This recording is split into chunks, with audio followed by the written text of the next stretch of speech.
بسم اللہ الرحمن الرحیم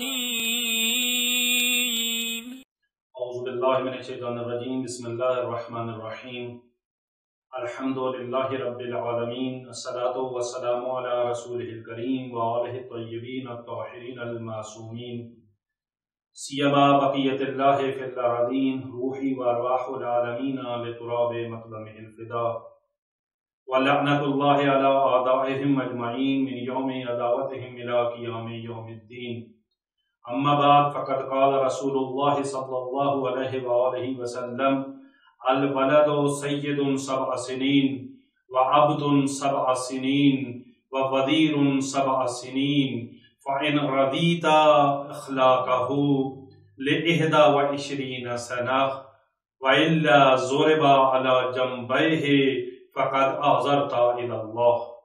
خدا کا لاکھ لاکھ احسان ہے کہ ہم ایک بار پھر معصومین علیہ السلام کی احادیث کی خدمت میں موجود ہیں اور انشاءاللہ ان احادیث کے نورانیت سے اپنے دلوں کو اور اپنے قلوب کو منور کریں گے۔ پچھلی نشست میں آپ کی خدمت میں ہم رسول اکرم صلی اللہ علیہ وآلہ وسلم کی اسی حدیث کے ساتھ حاضر ہوئے تھے کہ جس میں تربیت کے مراحل کو بیان کیا جا رہا تھا، اور پچھلے نشست میں ہم نے پہلے مرحلے کو بیان کیا کہ جس کو رسول اکرم صلی اللہ علیہ وآلہ وسلم نے ارشاد فرمایا کہ بچہ پہلے 7 سال سردار ہوتا ہے، سید ہوتا ہے، اور ہم نے آپ کی خدمت میں عرض کیا کہ یہاں پر سردار اور سید ہونے سے کیا مراد ہے۔ دوسرے 7 سال کے بارے میں معصوم فرماتے ہیں وَعَبْدٌ سَبْعَ سِنِينَ، یہ دوسرے 7 سال میں عبد ہوتا ہے، غلام ہوتا ہے۔ یہاں پر غلام سے مراد کیا ہے؟ یہ جو مرحلہ ہے انسان کی تربیت کا، یہ بہت حساس مرحلہ ہے۔ اس مرحلے میں انسان کی حقیقی تربیت ہو رہی ہوتی ہے اور اس کی شخصیت ڈیویلپ ہو رہی ہوتی ہے۔ انسان کے تینوں ڈومینز کے اندر تبدیلیاں آ رہی ہوتی ہیں۔ انسان کے مینٹیلٹی کے اندر بھی تبدیلی آ رہی ہوتی ہے، سوچنے کا انداز تبدیل ہو رہا ہوتا ہے، طرز تفکر تبدیل ہو رہا ہوتا ہے۔ اسی ایج میں انسان ریشنل بن رہا ہوتا ہے۔ اس سے پہلے جب بھی بچہ سوال کرتا ہے نا تو وہ کیا پوچھتا ہے؟ یہ کیا ہے؟ لیکن جب یہ ایج آتی ہے، یہ دوسرا مرحلہ شروع ہوتا ہے، اس میں بچہ کیوں کا سوال کرنا شروع کر دیتا ہے، یعنی ریشنل بننا شروع کر دیتا ہے۔ اگر اس بچے کو کیوں کا جواب صحیح طریقے سے نہ دیا جائے اور اس کو مطمئن نہ کیا جائے تو بچہ آہستہ آہستہ ریشنل نہیں بنتا، منطقی نہیں بنتا، عقلی بنیادوں پر فیصلہ کرنے والا نہیں بنتا، بلکہ احساسات و جذبات کی بنیاد پر فیصلے کرنا شروع کر دیتا ہے۔ جو چیز حقیقت ہوتی ہے اس کو حقیقت نہیں سمجھتا، اور جو چیز حقیقت نہیں ہوتی اس کو حقیقت سمجھنا شروع کر دیتا ہے۔ مذہب کے اندر آپ کو یہ جو خرافات نظر آ رہی ہیں، اس کی بھی ایک بڑی وجہ یہی ہے کہ انسان اپنی عقل کے مطابق فیصلہ نہیں کر رہا ہوتا، کسی چیز کو اپنی عقل کی بنیاد پر نہیں مان رہا ہوتا، بلکہ اپنے احساسات و جذبات کی بنیاد پر مان رہا ہوتا ہے۔ اپنے عقیدے کو عقل کی بنیاد پر نہیں بنا رہا ہوتا، عقیدت کی بنیاد پر بنا رہا ہوتا ہے۔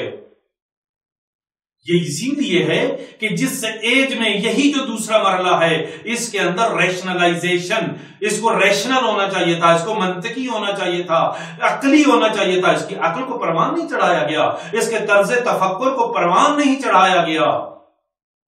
اسی طرح انسان کے قلب میں تبدیلی آ رہی ہوتی ہے، انسان کے احساسات، انسان کے جذبات اس ایج میں ڈیویلپ ہو رہے ہوتے ہیں۔ ان کو جہت دینے کی ضرورت ہے، ان کو ڈائریکٹ کرنے کی ضرورت ہے، ان کو کنٹرول کرنے کی ضرورت ہے اور کنٹرول سکھانے کی ضرورت ہے۔ کس جگہ پر غصے ہونا ہے اور کس جگہ پر نہیں ہونا، کس جگہ پر خوش ہونا ہے اور کس جگہ پر نہیں ہونا، کس انداز میں خوشی کا اظہار کرنا ہے، یہ سب چیزیں اسی ایج میں بچے کے اندر ڈیویلپ ہو رہی ہوتی ہیں۔ اس کے علاوہ یہ چیز جو بہت نظر آتی ہے وہ یہ کہ انسان کے جسم کے اندر تبدیلیاں آ رہی ہوتی ہیں۔ انسان کے جسم کے مختلف حصوں میں اسی ایج کے اندر، اسی مرحلے میں تبدیلیاں آ رہی ہوتی ہیں، اور اگر اس ایج میں انسان کے اس جسم کو صحیح طریقے سے ڈیویلپ نہ کیا جائے، اس ایج میں اگر ورزش کا خیال نہ رکھا جائے اور نیوٹریشن کا خیال نہ رکھا جائے، غذا کا خیال نہ رکھا جائے، تو نتیجہ کیا نکلتا ہے؟ آج کی میڈیکل سائنس کہتی ہے کہ اس ایج میں اگر خیال نہ رکھا تو حقیقت میں آپ نے بچے کی 10 سال زندگی کم کر دی ہے۔ بس یہ بہت اہم مرحلہ ہے۔ اس ایج میں بچے کی شخصیت ڈیویلپ ہو رہی ہوتی ہے اور اس کی پوری شخصیت اسی ایج میں بنتی ہے۔ اس ایج میں اس بچے کو ضرورت ہے کہ کوئی آئے اور بہتر انداز میں اس کو ڈیویلپ کرے۔ پہلے 7 سال میں اس نے اپنی ہر بات منوائی اور وہ اس نتیجے پر پہنچا کہ میں اکیلا کچھ نہیں کر سکتا، مجھے ایک رول ماڈل کی ضرورت ہے، کوئی ہو جو میرا ہاتھ پکڑ کر مجھے چلائے، کوئی ہو جو مجھے راستہ دکھائے۔ اس ایج میں بچہ فالو کرتا ہے۔ غلام ہونے سے یہ مراد نہیں ہے کہ بچے کو مارنا شروع کر دیا جائے، بچے کو رگڑنا شروع کی جائے، نہ، بچہ اس ایج میں غلام ہوتا ہے۔ اس سے مراد یہ کہ خود استقلالن مستقلن نہیں رہنا چاہتا، خود بچہ چاہتا ہے کہ کوئی ہو جو اس کی سربراہی کرے، جو اس کی سرپرستی کرے، جو اس کی رہنمائی کرے۔ رول ماڈل چاہیے ہوتا ہے اس کو۔ تو بس اس ایج میں بچہ رول ماڈل، بچہ فالو کرنا چاہتا ہے، بچہ تقلید کرنا چاہتا ہے، بس بچے کو رول ماڈل چاہیے۔ یہی اس کا مطلب ہے کہ بچہ غلام ہوتا ہے۔ اس ایج میں جیسا تم چاہو گے اپنے بچے کو بنا لو گے۔ بچہ سب سے پہلے رول ماڈل اپنے گھر میں ڈھونڈتا ہے، اپنے والد کو اور اپنی والدہ کو اپنا رول ماڈل بناتا ہے۔ اگر والد اور والدہ اس کو رول ماڈل اس کا نہ بن سکیں، کیوں نہ بن سکیں؟ اس لیے کہ انسان کی یہ فطرت میں شامل ہے، انسان کی یہ سرشت میں شامل ہے کہ اس کو رول ماڈل نہیں بناتا جس کے اندر نقص دیکھتا ہے۔ اسی لیے اللہ نے معصومین کو معصوم بنایا ہے، ہادیان برحق کو معصوم بنایا ہے کہ ان کے اندر کوئی نقص نظر نہ آئے اور ان کو رول ماڈل بنایا جا سکے۔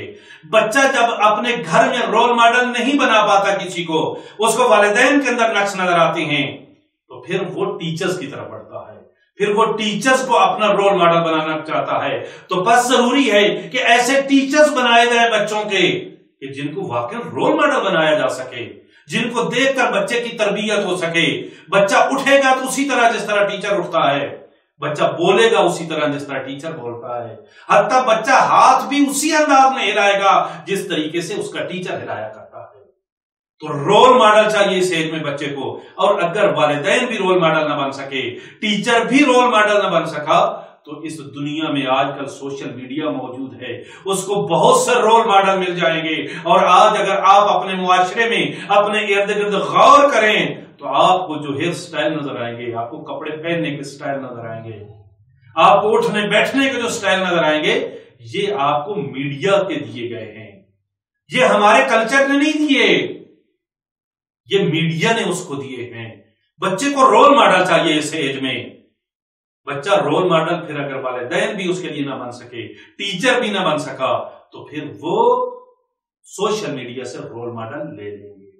بس ضروری ہے کہ اس ایج میں، جس ایج میں بچے کی تربیت ہو رہی ہے اور اس کی پرسنالٹی ڈیویلپ ہو رہی ہے، اس کی بیلنس پرسنالٹی کو ڈیویلپ کرنے کے لیے ان کے تینوں ڈومینز کے اندر اس کے طرز تفکر کے اوپر بھی کام کرنے کی ضرورت ہے، اس کی فزیکل فٹنس کے اوپر بھی کام کرنے کی ضرورت ہے، اس کی سکلز پر بھی کام کرنے کی ضرورت ہے، اور اس کے ایٹیٹیوڈ پر بھی کام کرنے کی ضرورت ہے، اس کے احساسات جذبات کو کنٹرول کرنے کی ضرورت ہے، اس کو شجاع بنانے کی ضرورت ہے، صبر دلانے کی ضرورت ہے، حلیم بنانے کی ضرورت ہے۔ اور یہ خصوصیات جو انسانی خصوصیات ہیں، یہ اس کے اندر ڈیویلپ کرنے کی ضرورت ہے۔ بس یہ مرحلہ بہت اہمیت کا حامل ہے۔ خدا بزرگ برتر سے دعا گو ہیں کہ خدا ہمیں اس مرحلے میں معصومین علیہ الصلوۃ والسلام کی سیرت پر عمل کر کے، ان کے فرامین پر عمل کر کے اپنی اور اپنی اولاد کی اور اپنے شاگردوں کی تربیت کرنے کی توفیق عطا فرمائے۔ وصلی اللہ علی محمد وعطرتہ الطاہرین۔ انشاءاللہ اگلے مرحلے میں، اگلے نشست میں اس سے اگلے مرحلے کے اوپر ہم گفتگو کریں گے۔